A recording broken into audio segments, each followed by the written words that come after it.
ወቅቱ አብይ አህመድ እንደ በአዴን ባሻው ጊዜ የሚጠልዘው እንደ አሻንጉሊት የሚጫወትበት ከሳሎኑ አስቀምጦ ባሪያው አድርጎ የሚያሽከረክረው የፖለቲካ ቡድን ከተቃዋሚ ጎራ በሚፈልግበት ጊዜ ነበረ። በተለይም የአማራ ብሔራዊ ንቅናቄ በአብዛኛው የአማራ ሕዝብ ዘንድ ተቀባይነት በማግኘቱና በአጭር ጊዜም ተጽዕኖ መፍጠር የሚችል ኃይል ሆኖ መውጣቱ የአብይ አህመድ የሴራ ማሽን የተወሰኑ ግለሰቦችን ይዞ አብንን ኪሱ መክተት በሚችልበት ሁኔታ መንቀሳቀስ የጀመረበት ጊዜ ነው። ያ ጊዜ ደግሞ የህዝብን ተልዕኮ ከዳር ለማድረስ ቃል የገባና የቁስ ሰቀቀን በልባቸው የተሸከሙት የፓርቲው አመራሮች መሃል የተፈጠረው ልዩነት ለአብይ አህመድ ሰርግና ምላሽ ሆነለትና የሴራ ማሽኑን ማንቀሳቀስ ጀመረ። ለዚህ የሴራው ተልዕኮ ስኬት እንድትረዳው የመጀመሪያው ምርጫው የነበረችው የምርጫ ቦርድ ሰብሳቢዋ ወይዘሪት ብርቱካን ሚደቅሳ ነበረች። አብን ህጋዊ ሞቱን ሊጎነጭ መሆኑ ለአብይ አህመድ የሴራ ፖለቲካ ጥሩ ዜና አልነበረም። ስልኩን አነሳና ለብርቱካን ሚደቅሳ ደወለላት። አብንን ስለምንፈልገው ህጋዊነቱን ለነበለጠ ሞላ ቡድን እንዲሰጠው አድርጊ የሚል ሐሳብ ሳይሆን ቀጭን ትዕዛዝ አስተላለፈ። ብርቱካን ሚደቅሳም የተባለችውን አደረገች። በአብይ ትዕዛዝ በብርቱካን ሚደቅሳ አስፈጻሚነት አብን በነበለጠ ሞላ መዳፍ ውስጥ ገብቶ ከሞት እንዲተርፍ ተደረገ። የተፈለገው ለአብይ አህመድ የፖለቲካ ቁማር ነበረ። ላለፉት 4 ዓመታትም የሆነው ይኸው ነበረ። አብን ለተፈለገው ዓላማ ሲሰራ ሰነበተ። ይህን መረጃ ህዝብ እንዲያውቀው የአማራ ማህበር በሰሜን አሜሪካ የአድቮኬሲ ክፍል ኃላፊ ሆነ ማንደፍሮ ዝርዝሩን ይነግረን ዘንድ ባጭሩ ቆይታ አድርገናል። ወይዘሪት ብርቱካን ሚደቅሳ ስለተባለው ነገር ምላሽ የሚኖራት ከሆነ በራችንን ክፍት አድርገን እንጠብቃታለን። ሆነ ማንደፍሮ አብን ከበአዴን የበለጠ ሎሌ ሆኗልም ሲል ይገልጻል። አብራችሁን ቆዩ።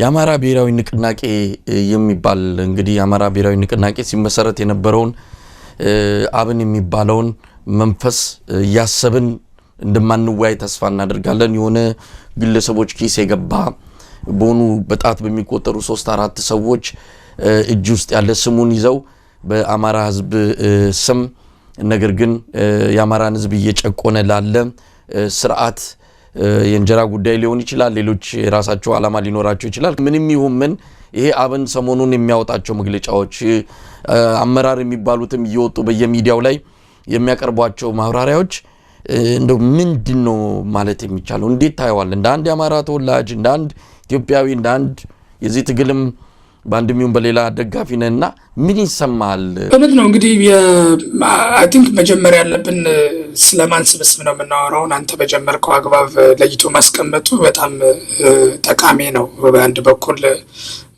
አብን በአንድ ታሪካዊ አጋጣሚ ከፍተኛ ሚና የተጫወተ ሙቭመንት ነበረ። እሱን አሁን ከምናወራቸው ቡድን ጋር በግልጽ ለይቶ ማስቀመጥ ያስፈልጋል። አሁን ሰሞኑን አብን ነኝ ብሎ በድርጅቱ ማህበራዊ ገጽ መግለጫ ያወጣው ስብስብ ከ6 ሰዎች የማይበልጥ በአገዛዙ ውስጥ ባለስልጣን የሆኑ ሰዎች ስብስብ ነው። ከዚህ አንጻር የአገዛዙ ስብስብ ነው እንጂ ከመደበኛው በፊት በርካታ ወጣቶች የደገፉት ድርጅት እና የሞቱለት ኢንፋክት እንደምታስታውሰው በምርጫ ዘመን በቤኒሻንጉል ጉሙዝ ጨምሮ በሌሎች አካባቢ ለአብን ፓርቲ ስራ ሄደው እና ተወካይም ስለነበሩ የተገደሉ ወጣቶች ነበሩ። እነሱ የሞቱለት ስብስብና አሁን አብን ነኝ እያለ መግለጫ የሚያወጣው ስብስብ በፍጹም የማይገናኙ ናቸው። ነገር ግን ይሄ ስብስብ ከዛ ወጥቶ ማንነቱን ቀይሮ ከበአዴን የበለጠ በአዴን ሆኖ ሎሌነትን እንደ መተዳደሪያ ደንብ ወይም እንደ እንጀራ ምንጭ አድርጎ የሚጠቀም የጥቂት ሰዎች ስብስብ ነው። ይሄ ስብስብ ከፓርቲው ጋር እንዳልኩት ምንም ግንኙነት የለውም። ምክንያቱም ፓርቲው በህግ አግባብ መሰረዝ የነበረበት ከዓመታት በፊት ነው። በወቅቱ የስልጣን ላይ የገባው የነበለጠ ቡድን ከሌሎች የአብን አመራሮች ጋር ፓርቲውን ወርሳለሁ አልወርስም በሚል ትግል በሚያደርግበት ወቅት አሁን እዚህ ከበለጠ ሞላ ውስጥ ያሉ የተወሰኑ ሰዎችም በግልጽ በአደባባይም ለእኔም በግልም እንደነገሩኝ በቀጥታ ፓርቲው እንዳይፈርስ የተደረገው ከአብይ በተሰጠ ትዕዛዝ ብርቱካን ሚደቅሳ ይህንን ፓርቲ ለነከሌ እንዳትሰጭ ከነበለጠ ሞላ እጅ እንዳይወጣ ማድረግ አለብሽ በሚል በቀጥታ በተነገራት ምክንያት በተነገራት ትዕዛዝ ለነሱም በቀጥታ አድሚት ባደረገችው ለነከሌ አልሰጠውም ይህንን አድርጉ እያለች ጋይድ እያደረገች በሌላ በኩል ደግሞ አብንን የማዳን እንቅስቃሴ ውስጥ ገብተው የነበሩ ልጆች በከፍተኛ ጥረት ፊርማ ማሰባሰብ ፓርቲውን ለማዳን የሚያደርጉትን ጥረት አፍኖ በመስፈር እና በማጣጣል ብርቱካን ሚደቅሳ በግል ለነበለጠ ሞላ የሰጠችው እንዲሰጥ ተደርጎ ያም ቢሆን ግን የህግ ሁኔታ ባላሟላ ለብዙ ዓመታት መደበኛ ስብሰባውን ሳያደርግ የህግ አግባብ ሳይኖረው የቆየ ስብስብ ነው። አሁን ደግሞ ያን ህግን በጣሰ ሁኔታ ይህ ስብስብ እኔ ነኝ ብሎ ስም አውጥቶ ለራሱ እየተንቀሳቀሰ ነው ያለው። ስለዚህ ሆነ አዲስ መረጃ ነው የምትነግረን። እውነት ለመናገር ምርጫ ቦርድ በብርቱካን ሚደቅሳ የሚመራው ምርጫ ቦርድ ብዙ ክፍተቶች ያሉበት ብልጽግና ፓርቲ መሆን ሳይችል ገና ተሰርቶ ያላለቀን ፓርቲ እውቅና እንዲኖረው መንግስት እንዲሆን በማድረግ ብርቱካን የተጫወተችው ሚና አለ። ምናልባት በኋላ ላይ ከህወሓት ሽብርተኛ ተብሎ ከእንደገና ያ እንዲነሳለት በተደረገው ሂደትም ብዙ ነገሮች ይነሳሉ። ስለዚህ አሁን አብን በግ ሊፈርስ የነበረን መኖር የሌለበትን ፓርቲ ነፍስ ዘርቶ ለአብይ መጫወቻ ለአብይ ፖለቲካዊ ጥቅም ሲባል በህይወት እንዲቆይ የተደረገበትን ሚና ብርቱካን ተጫውታው ከሆነ በእውነት ወጣል ስለዚህ ጉዳይ መናገር አለባት። ብርቱካን ሚደቅሳ በብዙ ነገሮች ከዚህ ምርጫ ቦርድ ጋር በተያያዘ የምትጠየቅበት ምክንያቱም ምርጫ ቦርዱ ነፃ ሊሆን ነው። ምርጫ ቦርዱ በሚያስቡ አቅም ባላቸው ለራሳቸው ክብር ባላቸው ሰው ተያዘ ብለን ያኔ እንደዛ አይነት ምስጋና ባቀረብንበት ወቅት በእርግጥም የብርቱካንን ጥንካሬ አይተን ነበረ። ግን በዛ ደረጃ ያገኘናት አይደለም አንዳንድ የምናያቸው ነው። ደግሞ ዛሬ አንተ የጨመርክልን መረጃ ይህን በተመለከተ ብርቱካን ዝምታዋን ሰብራ ልትነግረን ይገባል። እስቲ እንደው በጉዳዩ ላይ የበለጠ ህዝቡ ማወቅ ያለበትም ካለ እንዲያውቅ ብታደርጉ ጥሩ ነው። ሆነ በትክክል አይ ቲንክ ጋዜጠኞችም ይህንን ጉዳይ አንስተው ሊጠይቋት ይገባል። እንግዲህ በወቅቱ እኔ በውስጥ ጉዳዩ ሁላችንም አብን ሲመሰረት ደጋፊም ስለነበር እዚህም አሜሪካም ሲመጡ መሪዎቹን ለማስተናገድ እንቅስቃሴም ስለምናደርግ ከዛም ባለፈ ብዙ ፐርሰናል የሆኑ ጉዳዮችን ማውራት ሚዲያ ላይ ማውራት ስለማልፈልግ ነው እንጂ አሁን በአገዛዙ ውስጥ ስልጣን የያዙ ሰዎችን በአካል እኔ ራሴ አግኝቼ ይሄ ነገር ለኮዙም ለራሳቸውም አደጋ እንዳለው እና ስልጣን እንዳይቀበሉ የመከርኩበትም ሁኔታ ነበር እና ይህንን የማነሳው መረጃው በቀጥታ ከራሳቸው የሚመጣ እንደነበር እና ውስጡን እየተደረጉ የነበሩ ፍትጊያዎችን እና ሂደቶችን በቅርበት እከታተል እንደነበር እና ዝም ብዬ የወይዘሮ ብርቱካን ሚደቅሳን ስም ለማጥፋት ሳይሆን በቀጥታ ከራሱ በውስጥ ከነበሩ ፍትጊያዎች የሚደርሱን መረጃዎች መሰረት አድርጌ የምናገረው እንደሆነ ታሳቢ እንዲደረግ ለመጠቆም ነው። በወቅቱ በነበረው ሂደት ምንድን ነው? በዛን ወቅት የአብይ ቡድን በለጠ ሞላን እና በዙሪያው የነበሩ ኃይሎችን ነጥሎ አብንን በተቃዋሚ ፓርቲነት አስቀጥሎ ነገር ግን በተጨባጭ የብልጽግና ተቀጥያ ሆኖ ብልጽግና ጉዳዮችን እየወሰደ የሚያስፈጽም ፓርቲ ማድረግ አለብን የሚል ስትራቴጂ ተነድፎ ነበረ። ለዚህ ከመጀመሪያውም ስልጣን የተሰጣቸው ሰዎች ከአብን ውስጥ እንደምታስታውሰው ፓርቲዎቹ አይደለም ከሌን ብለው ኖሚኔት ያደረጉት ራሱ የአብይ ነው ጠርቶ ሰዎችን ስልጣን የሰጠው።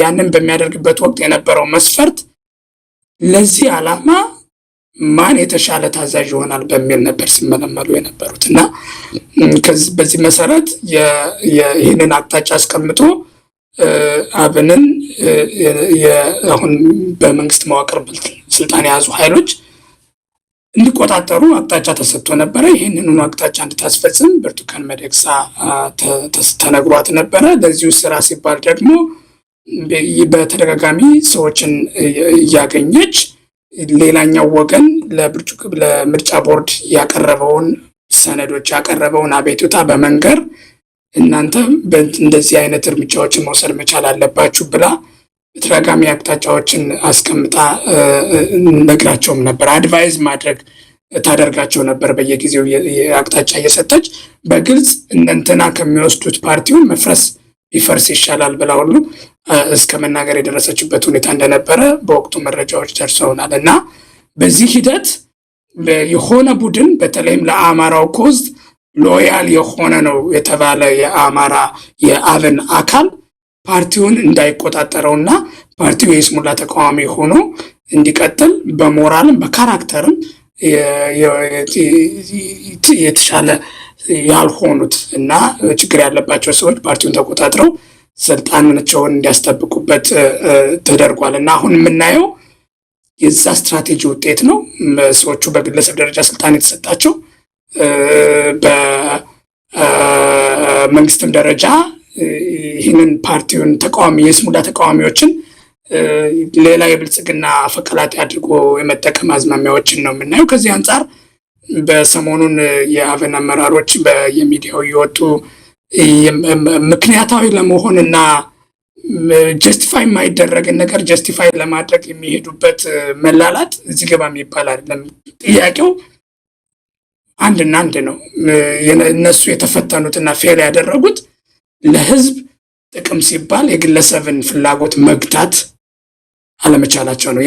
ያንን ፍላጎታቸውን ነው እነሱም ብልጽግና ውስጥ ያሉ ሰዎች ኤክስፕሎት ያደረጉት። አሁን የስራ አስፈጻሚ የሚባሉትን ብታይ ከአዲስ አበባ እስከ ባህር ዳር እስከ በፌዴራል ደረጃ ባለስልጣን የሆኑ ኃይሎች ናቸው። እነዚህ ኃይሎች ሎያሊቲያቸው ለብልጽግና ነው። አሁን የሚያስፈጽሙት የብልጽግናን ፖሊሲ ነው። በማህበራዊ ገጾቻቸው ብታይ ከብልጽግና የበለጠ በእውነተኛ የአማራ ታጋዮችን ሲሳደቡና ሲያጥላሉ የሚውሉት እነዚህ ናቸው። እና የተፈጸመው ነገር ምንድነው? ኮኦፕት የማድረግ ነገር ነው። ይህንን ደግሞ ለአብን ብቻ አይደለም፣ ለብልጽግና ኢዜማም ላይ ፈጽሞታል። ሌሎችም አካባቢ ፓርቲዎች ላይ ተሞክሯል። ሬዚስተንስን ኮኦፕት አድርጎ በዓላማውን አስቶ ሰዎቹ ለቆሙለት ዓላማ በተቃራኒው ቁመው አማራን ልብ የሚሰብር ፖለቲካል ኃይሉን የሚያዳክም እና በታሪክም ጥፋት የሆነ ስራ እንዲሰሩ ነው የተደረገው። ይህንን የሰሩት ደግሞ እነሱ በእኔ እንግዲህ ግምገማ በስልጣን እና በጊዜያዊ ጥቅም መታለል አንዱ ምክንያት ነው። በሌላ በኩል ደግሞ አላስፈላጊ የሆኑ ተራ ብሽሽቅ ውስጥ የገቡበት ሁኔታ አለ እና አንዳንዴ ኢሞሽናል ሲሆኑ ታያለ። በሚሰጧቸው መግለጫዎች ላይ ከአምርረው የሚተቹት እነሱ በሆነ ወቅት አብረዋቸው ይታገሉ የነበሩ ነገር ግን በአመለካከት የተለዩቸውን እና እነሱን አጋልጠው ህብረተሰቡ ትክክለኛ ባህሪያቸውን እንዲረዳ ያደረጓቸውን የቀድሞ የትግል ጓዶቻቸውን አምርረው ሲተቹ ታያለ እና የተራ የብሽሽቅ በመግባት ሞራልን የራሳቸውንም ህሊና ስተው በወቅታዊ ጥቅም ተደናቅፈው ከባዕዴን የበለጠ ባዕዴን ሆነዋል። እና በአንድ በኩል ስሙ ይለይ እንጂ አሁን ያለው ስብስብ ችግሩ ባዕዴናዊነት ነው። ባዕዴናዊነት ስንል እንግዲህ በአመለካከት ነው። ለራስ ጊዜያዊ ጥቅም ሲባል ህዝብን መጉዳት፣ ከዛም ባለፈ ደግሞ የራስን ፍላጎት ለመደበቅ አርቲፊሻል የሆኑ ጥያቄዎችን ፋብሪኬት ማድረግ ነው። አንዳንዴ ክልል ይሁን የሚል አካባቢያዊ ጥያቄዎችን ያነሳሉ። በሌላ በኩል ደግሞ አንዱ የሌላኛውን ጠል ነው የሚል ፕሮፓጋንዳ ይነፋሉ። እነዚህ ሁሉ መሰረታዊ ምክንያቶቹ ግን ምንድነው? ኮር የሆነውን የግለሰብን ጥቅም ለመሸፈን የሚደረግ ሙከራ ነው። እኔ ግን አልቲሜትሊ ሂዶ ወደ ጎጠኝነት ስለሚወስድ ጎጠኝነት ውስጥ የገቡ ልጆች ናቸው። ከዛ ባለፈ ደግሞ በአመለካከት በባህሪ በጣም ትዕግስት ያለመኖር እና ኢሞሽናል ሆኖ በስሜት የመናገር በስሜት ውሳኔዎችን የመወሰን ባህሪ ያላቸው ልጆች የተሰባሰቡበት ቡድን ነው። ኢትስ አንፎርቹኔት አንዳንዶቹ በጣም የተወሰኑት ከዚህ ከስድስት ካልኳቸው ስብስቦች ውስጥ አብዛኞቹ ድሮም ውስጥ በአብንም ውስጥ እንደ ዊክሊንግ እንደ ድክመት የምናያቸው የነበሩ ነገር ግን ተቋሙ እስከቀጠለ ድረስ በጊዜ ሂደት ተቋሚናቸው አቅማቸውም እየዳበረ ወጥቶ ባህሪያቸውም ማቹር እያደረጉ የተሻለ መሪ ይሆናሉ ብለን ተስፋ ያደረግናቸው ቢሆንም አንዳንዶቹ ግን ከመጀመሪያውም ጀምሮ የምናውቃቸው የባህሪ ችግር ያለባቸው በጊዜ ሂደት ከድርጅቱም አቅጣጫ ይሰጥበታል ብለን ያሰብናቸው ናቸው።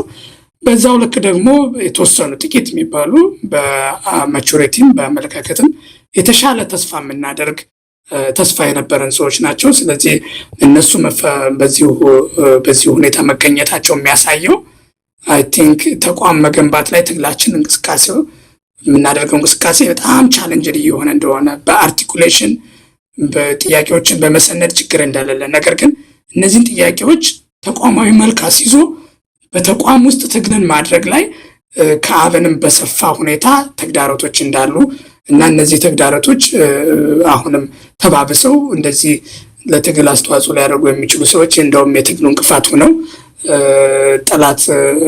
መሆናቸውን ነው ያየነው። በአብዛኞቹ ለምንድነው ግን መረጃውን ያላወጣችሁት? አሁን ይሄ በጣም አስገራሚ ነገር ነው። የብርቱካን ሚደቅሳን በተመለከተ እንግዲህ በዚህ አጋጣሚ ጥሪ እናደርግላታለን። የተነሳውን ነገር በተመለከተ እሷ የምትሰጠው ማብራሪያ ካለ መድረኩ ክፍት ነው። በሰማች አጋጣሚ ይህንን የሚደርሳት ከሆነ ምላሽ እንድትሰጠን። ምክንያቱም ትልቅ ክፍተት ነው፣ ትልቅ ችግር ነው፣ ትልቅ ስህተት ነው የሰራችው። ይህንን ስህተት በተመለከተ የራሷ የሆነ ማሳመኛ ምክንያቶች ካሏት ልንሰማት ዝግጁ ነን። በተረፈ ግን እናንተ ይህንን ባወቃችሁ ጊዜ ለምን አላጋለጣችሁም?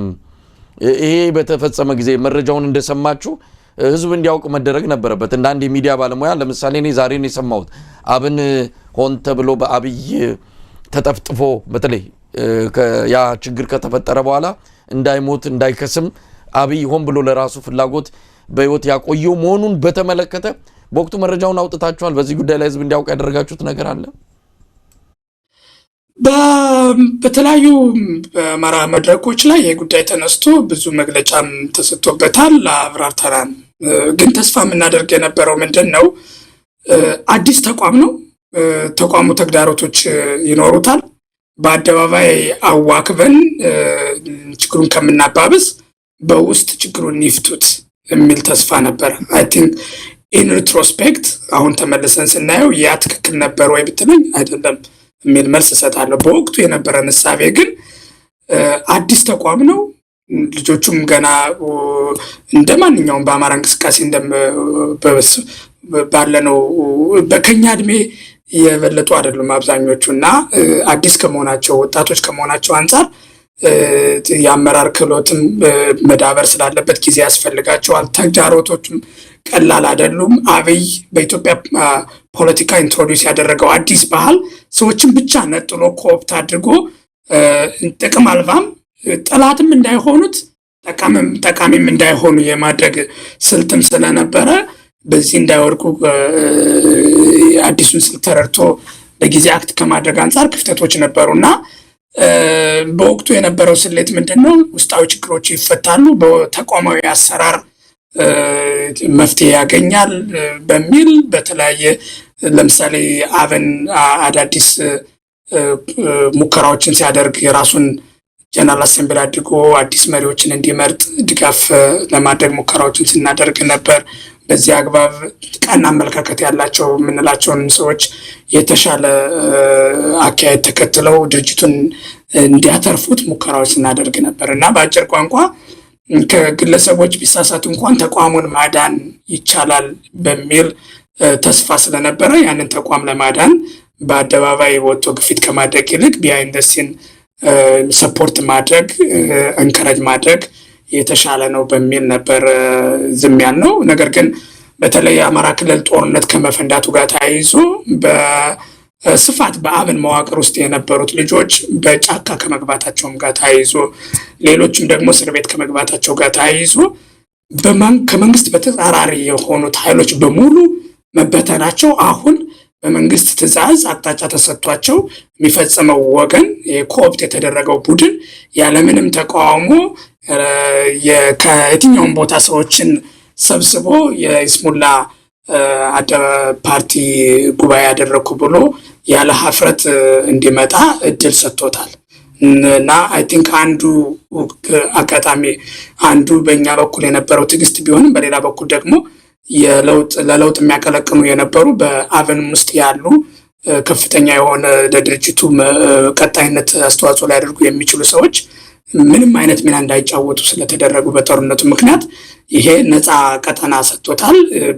በምርጫ ቦርድ በኩል ድጋፍ መኖሩ ያለምንም ማጣራት የፈለጉትን ሰው አምጥተው አብን አባል ያልሆኑ አንዳንድ አሁን ስራ አስፈጻሚ ላይ ተብለው የመጡት ሰዎች በአማራ አደረጃጀቶችም የማይተዋወቁ እዚህ ግባ በሚባል ፕሮፋይል የሌላቸው ሰዎች መሆናቸውን ስናይ ምናልባትም የአብን አባል ያልነበሩ ሰዎችም ሊሆኑ እንደሚችሉ እንገምታለን። እና ከዚህ አንጻር ነው በወቅቱ ያላወጣ ነው። ይሄ ደግሞ በተቋማዊ ቻለንጆች በአብንም ብቻ አይደለም፣ በሌሎችም በዲያስፖራም ያሉ ተቋማቶች ላይ እንደዚህ አይነት ቻለንጆች ስላሉ በዚህ ደረጃ ሂደው ህዝብን እንትን የሚል ግፋቤል ለከት ይኖረዋል፣ ክደቱ የሆነ ቦታ ላይ ያቆማል የሚል ተስፋም ነበር በግሌ። እኔ ምንም እንኳ የአመለካከት ልዩነቶች አሉ፣ ጎጠኝነት የሚመስሉ አስተሳሰቦች ቢኖሩም በዚህ ደረጃ ሄደው ቀድመው አብረው ድርጅቶችን የመሰረቱ ሰዎችን የፋኖ ኃይሎችንም ከኋላ ሆኖ በመውጋት ደረጃ ይሄዳሉ ብዬ ኤክስፔክት አላደረኩም ነበር። ያም ሆኖ ግን ከዛ ተምረናል ብዬ አስባለሁኝ። መሳይ አንድም አሁን እኔም አንተም ባለፈው በነበረን ውይይት እንደጠቆምኩት የፋኖ ኃይሎች በአደባባይ ግፊት ተደርጎባቸው ወደ አንድ መምጣት አለባቸው የምንለው በአብን ተምረን ዝም ማለት አንዳንዴ መሬት ላይ ያሉ ኃይሎች ወደ ተሳሳተ አቅጣጫ እንዲሄዱ ሊያደርጋቸው ስለሚችል ግፊቶችን በአደባባይ ማድረግ አለብን በሚል የፋኖ ኃይሎች ከዚህ ተምረው ወደ አንድ እንዲመጡ በአደባባይ ግፊት በግሌ ሳረግም ነበር፣ ሌሎችም ሲያረጉ ነበር እና ከሂደቱ የተማርንበት ሁኔታ እንዳለ ግንዛቤ ውስጥ እንዲገባ ለማለት ነው። እንደው እዚህ አብን ላይ ያል መቆየት እንደሌለብን ባስብም ግን አሁንም ማደናገሩ በተለይ በስርዓቱ በሚሰጣቸው ይሄ የሚዲያ እና የተለያዩ አቅሞች የተነሳ ህዝቡን የማደናገር እንቅስቃሴያቸው ተጠናክሮ ነው የቀጠለው። ምናልባት ሁላችንም እንደምናምነው አሁን የቁስ ሰቀቀን ያለባቸው የግል ፍላጎት ያለባቸው ሁሌ እንደምንለው በምስር ወጥ ብኩርናቸውን የሸጡም ለመሆናቸው በየትኛውም ሚዲያ ላይ ቢቀርቡ ቀኑን ሙሉ 24 ሰዓት ሙሉ ሚዲያ ቢሰጣቸው ሊያሳምን የሚችል ምንም ምክንያት እንደሌላቸው ይታወቃል። እንዳልኩም ውስጥ ገብተው እዚህም እዚያም የመዝረክረክና ብዙ ነገሮችን የበለጠ በተናገሩ ቁጥር ነጥብ እየጣሉ ሄዱበት ሁኔታ ነው እየተስተዋለ ያለው። እልሃቸው የበለጠ እየጎዳቸው ይመጣል እንጂ የሚቀይሩት ወይም ደግሞ የሚያሳምኑት አንድ ሰው ይኖራል ተብሎ አይታመንም። ግን አደገኛ አጀንዳዎችን ያነሳሉ። ያው የአማራን ህዝብ ይጠራሉ። አሁን በቅርቡ ከኤርትራ ጋር በተያያዘ ያነሱት ነገር የአንድን ሀገር ሉዓላዊ ክብር በሚነካ መልኩ በታሪክ የነበረው ሁኔታ መጥቀሱ ምናምን እሱ እዛ ውስጥ ገብተው ከእንደገና ሁሉ ጊዜ እንደሚባለው አማራ አብይም የሚለው ነገር አለ። ቀይ ባህርን ካላየ አማራ ኤርትራን ካላየ ሀገር አይመስለውም። ስለዚህ የአማራ ጥያቄ ነው። ይሄ አይነት አመለካከት አሁንም በአማራ ህዝብ ውስጥ እንዳለ ለማስመሰል እነዚህ ሰዎች መሳሪያ ሆነው መጥተዋል። ፍላጎቱ የአብይ ነው። ቀይ ባህር እያለ አጀንዳ ያነሳው አብይ ነው። ወደብ እያለ በዚህ ወቅት ላይ ኢትዮጵያውያን ብዙ ጥያቄዎች ባሉባቸው ጊዜ ላይ ይህን ጥያቄ ያነሳው እሱ ነው። ግን ጥያቄው የሌሎችም በተለይ ደግሞ ከአማራ ጋር ማጣበቅ የፈለገበትን በእነዚህ ሰዎች አማካይነት ነው። ግቡ ይመታለታል ወይ? እነዚህ ሰዎች ከዚህ በላይ ምን አይነት ክህደት ነው ምን ጠብቀው? እንደው ይሄ የመጨረሻው ክህደት ሆኖ በቃችሁ ሊባሉ የሚገባ ይመስለኛልና በዚህ ላይ ምን አስተያየት ትሰጣለህ? እውነት ነው። አይ ቲንክ በአጠቃላይ እነዚህ ሰዎች ከትግሉ ጋር ያላቸው ግንኙነት በአደባባይ መቋረጥ መቻል አለበት ብዬ ነው የማምነው። እኔ እንደ ማንኛውም ግለሰብ ያላቸውን አመለካከት ይዘው ማራመድ ይችላሉ። ነገር ግን የሚያነሷቸው ጥያቄዎች የአማራ ጉዳዮች እንዳልሆኑ አሁን አንተ የጠቀስከው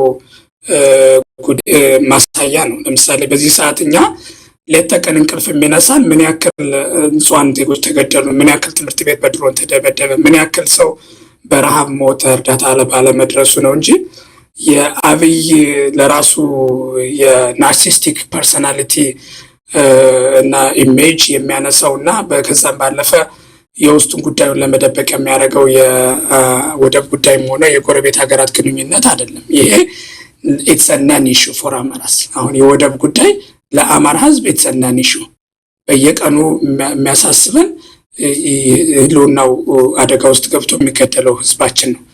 በዚህ ሰዓት ይህን ጉዳይ አንስቶ አጀንዳ ማድረጋቸው የሚያሳየው እነዚህ ሰዎች ከአማራ ጋር ያላቸው ግንኙነት በምን ያክል የራቀ እንደሆነና ምንም ግንኙነት እንደሌላቸው የሚያሳይ ነው።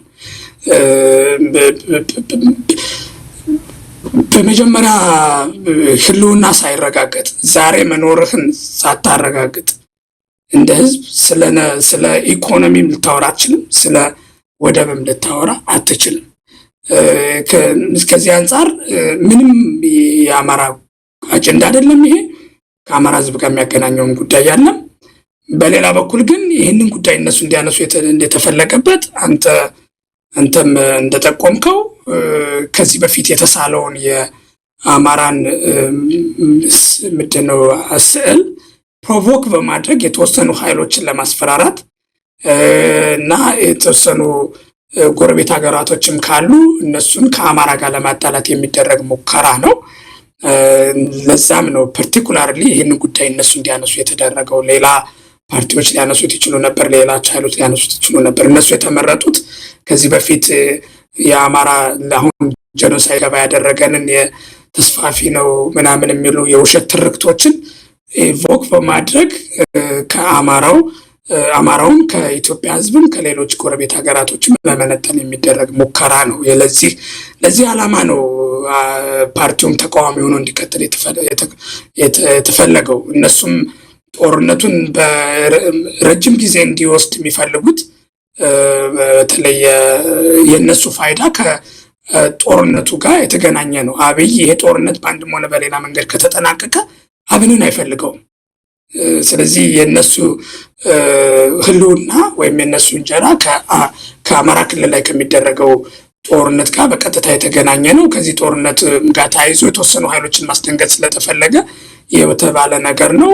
ስለዚህ ሰፊው ህብረተሰብ ያውቀዋል፣ ቆይቷል። እነዚህን ግለሰቦች በግለሰብ ደረጃ ካወገዘ አብን እንደ ፓርቲ የሚድንበት ሩም ይኖራል በሚል ተስፋ ሲያደርግ ነበረ። አሁን እንግዲህ ምርጫ ቦርድ ይህንን እውቅና ሰጥቶ እነዚህን ሰዎች የአብን መሪዎች ናቸው የሚል ከሆነ በድርጅቱም እና በግለሰቦችም እና በአማራ መካከል ያለው ግንኙነት ለአንዴና ለመጨረሻ ጊዜ የሚቆረጥ ነው የሚሆነው። ግለሰቦቹ ግን ከአማራ ፖለቲካ ከተተፉ ቆይተዋል። የሚያዳምጣቸውም የለም። ለዛም ነው የሚሄዱባቸውን ሚዲያ አውትሌቶች ሀንጋውት የሚያደርጉት ከነማን ጋር ነው ብትል ከብልጽግና ሰዎች ጋር ነው የሚውሉትና የሞራል የበላይነት እንዳላቸው ወይም ምክንያታዊ እንደሆኑ ለማድረግ የሚያደርጉት መፍጨርጨር የበለጠ እነሱንም ከማጋለጥ ያለፈ ሚና አይኖረውም። ምክንያቱም እነሱም ልባቸው ያውቀዋል።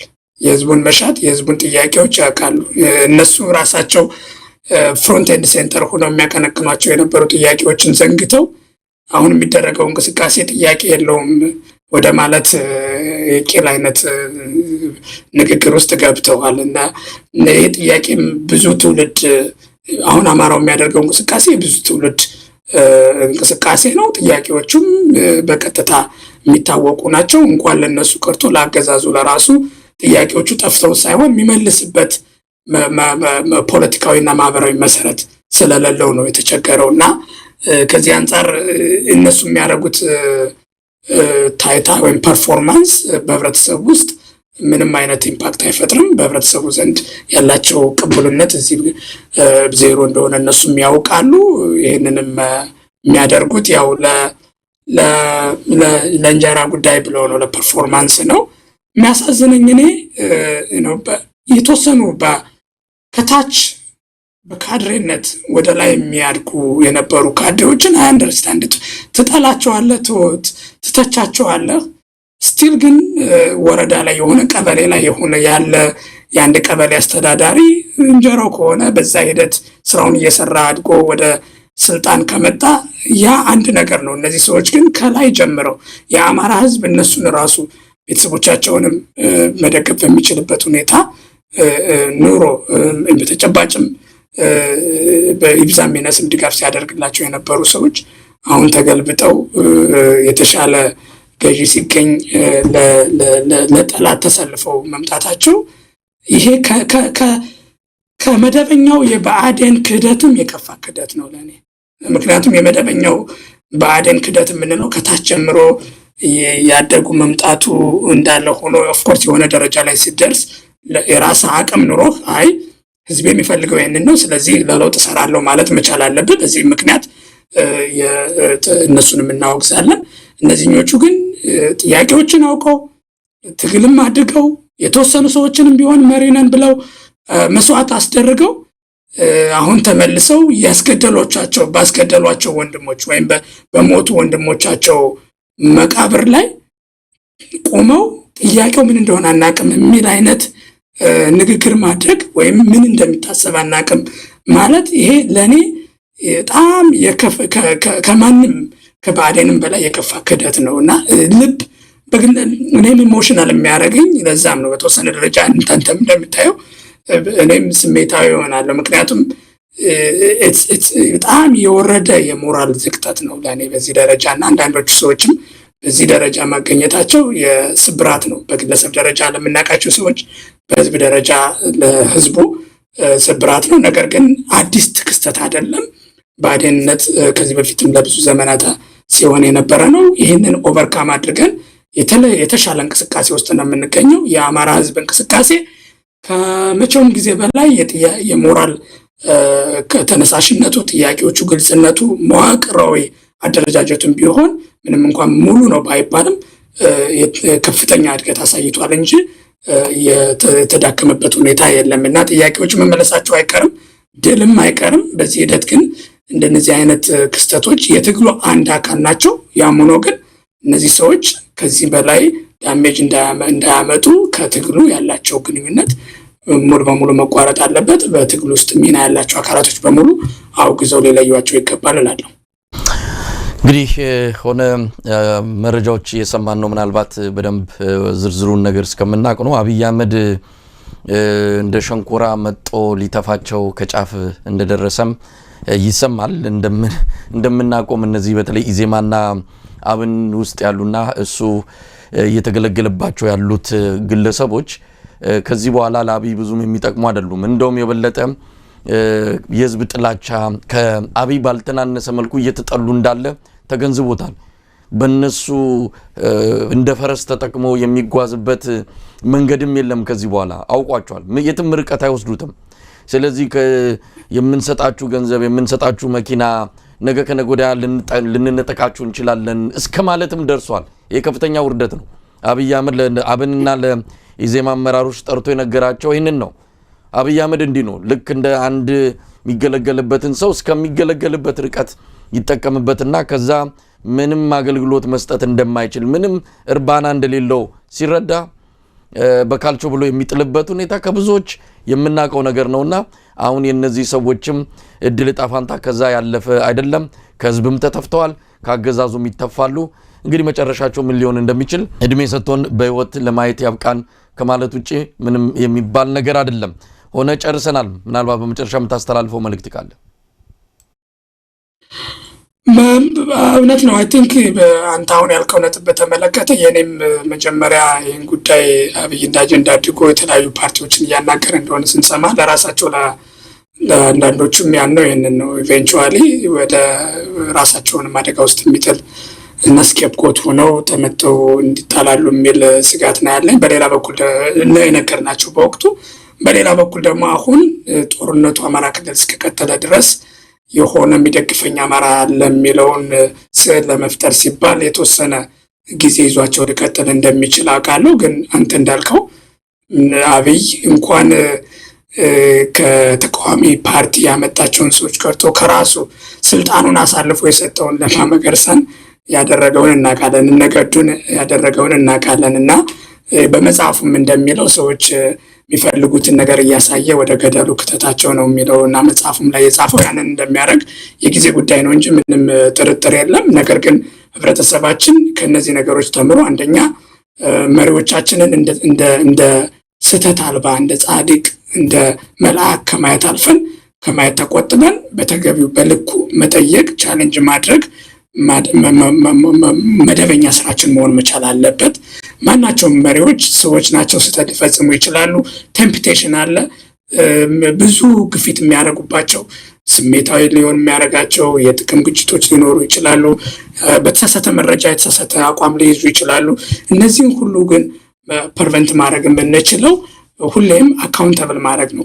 ከስር አካውንተብል መሪዎችን ተጠያቂነት በሰፈነበት ሁኔታ ሁሌም ከስሩ ቻሌንጅ ማድረግ መቻል አለብን። ከዛ ባለፈ ትግሎችን ከማህበራዊ ሚዲያ ወደ ተቋማቶች መውሰድ መቻል አለብን።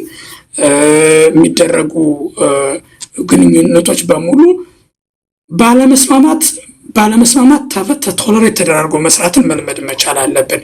በሁሉም ነገር ላይ ተመሳሳይ እይታ ሊኖረን አይችልም።